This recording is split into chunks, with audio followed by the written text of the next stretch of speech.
de Vaïera, où il est question de la visite inattendue d'envoyé de Dieu à Abraham.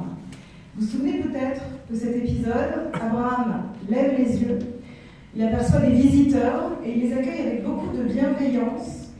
Et cette scène dans la Bible va devenir l'illustration de ce qu'est la plus grande force, ou la valeur centrale du monde d'Abraham, sa capacité à faire de la place à l'autre. Et puis, juste après dans la Torah, changement de lieu, changement de décor, on se retrouve cette fois-ci avec les mêmes envoyés de Dieu, et cette fois, ils arrivent dans les villes de Sodome et Gomorrhe. Et là, l'accueil n'a plus rien à voir. Les villes se liguent contre eux et tentent de les violenter, de les tuer. Pourquoi cela? Parce que, dit la tradition, dans ces villes, il est formellement interdit d'accueillir des étrangers. La particularité, la dépravation de ces villes, disent les commentateurs, n'est pas d'ordre physique ou sexuel, contrairement à ce qu'on suggère parfois. Non, la faute de Sodome et Gomorrhe, qui mène tout droit à leur destruction, c'est une faute morale, c'est la peur et l'incapacité à faire de la place à l'autre dans son monde. D'un côté, le monde d'Abraham, et de l'autre, celui de Sodome et Gomorrhe. Samedi matin, à l'instant où à Pittsburgh, on s'apprête à faire ce récit, à lire ces mêmes versets, surgit à la synagogue Etz Chaim un assassin qui brandit son arme et qui hurle « Tous les Juifs doivent mourir ». Et cet homme passe à l'acte après avoir écrit sur les réseaux sociaux et hurlé à qui voulait l'entendre qu'à ses yeux les Juifs étaient responsables de la perte de l'Amérique, du déferlement des migrants qui s'apprêtaient à la contaminer, à la détruire. Je ne crois pas que cet homme avait lu la paracha de la semaine, ou qu'il s'intéressait beaucoup à l'exégèse rabbinique. Mais je crois que le monde de Sodome et Gomorrhe hurlait en lui d'une façon très particulière. Comme il hurle toujours en réalité au cœur de la haine antisémite, d'où qu'elle vienne et où qu'elle se manifeste.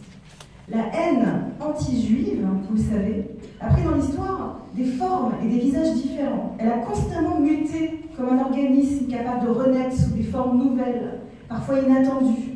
Vous savez, une des caractéristiques de cette haine, c'est qu'elle a pu, à toute époque, dire des Juifs une chose et son contraire. On a reproché aux Juifs d'être trop riches ou d'être trop pauvres, de diriger la nation comme des maîtres, ou au contraire, de vivre à son dépens comme des parasites. On a dit que les Juifs étaient trop bourgeois, ou trop révolutionnaires, qu'ils étaient trop capitalistes, trop bolcheviques, trop bling-bling, ou trop discrets, qu'ils représentaient le système, ou qu'ils menaçaient le système. On leur a reproché de ne pas croire en Jésus, ou au contraire, de l'avoir inventé, d'avoir perverti le monde par le féminisme, ou au contraire d'avoir inventé le patriarcat, d'être un peu trop blanc ou pas assez blanc. On leur dit de retourner en Israël ou au contraire de ne surtout pas s'y installer.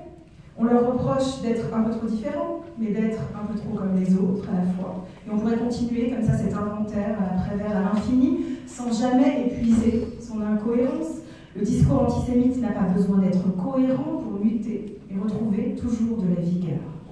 Et au cœur de ces incohérences, il est un point commun à tous ces moments antisémites qui ressurgissent et qui n'épargnent presque aucun lieu et aucun temps, même une Amérique qui se croyait à l'abri.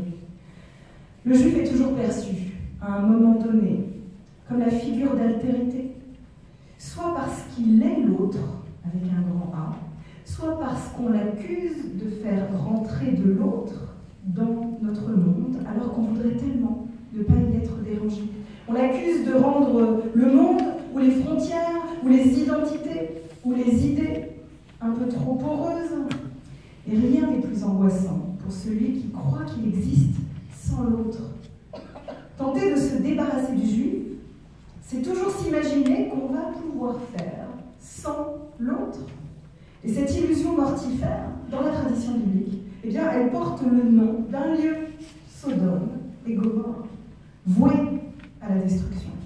Lutter contre l'antisémitisme pour une société est un combat vital. Ce n'est pas un combat vital juste pour que les Juifs qui veulent vivre continuent à vivre. C'est un combat vital parce que le sort des Juifs dans une société raconte, énonce et préfigure toujours la place qu'on fera à tous les autres, à la possibilité de la différence dans la société où le fléau frappe à la porte. Et ce fléau frappe la France, comme il frappe les États-Unis, comme il frappe à bien d'autres adresses aujourd'hui, partout dans le monde. Et l'heure est pour les enfants d'Abraham. L'heure est exactement comme dans cet extrait de la Torah, à relever les yeux, comme le fait Abraham, et à voir ce qui nous arrive ensemble. L'heure est à comprendre, une fois pour toutes, que la haine de l'autre débouche toujours et invariablement sur la violence faite à l'autre, et que les mots contre l'autre donnent bien souvent la mort à l'autre. En hébreu d'ailleurs, il n'y a qu'un seul mot pour dire la parole et le geste. Un seul mot, davar, en hébreu. C'est le langage, la parole, mais davar, c'est aussi la chose, l'objet concret, l'action. En hébreu, le mot énonce déjà le geste. Et voilà pourquoi, plus que jamais, cette vigilance aux paroles est le devoir de chacun. Seule cette vigilance peut faire garder espoir, faire pousser une nouvelle génération autrement, la faire grandir, comme on cultiverait un arbre, Etz Chaim, un arbre de vie, comme celui qui poussait au cœur du monde à son origine.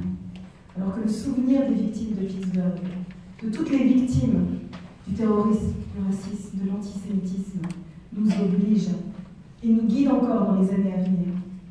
Puissions-nous être à la hauteur de leur mémoire. Et selon les mots de notre tradition,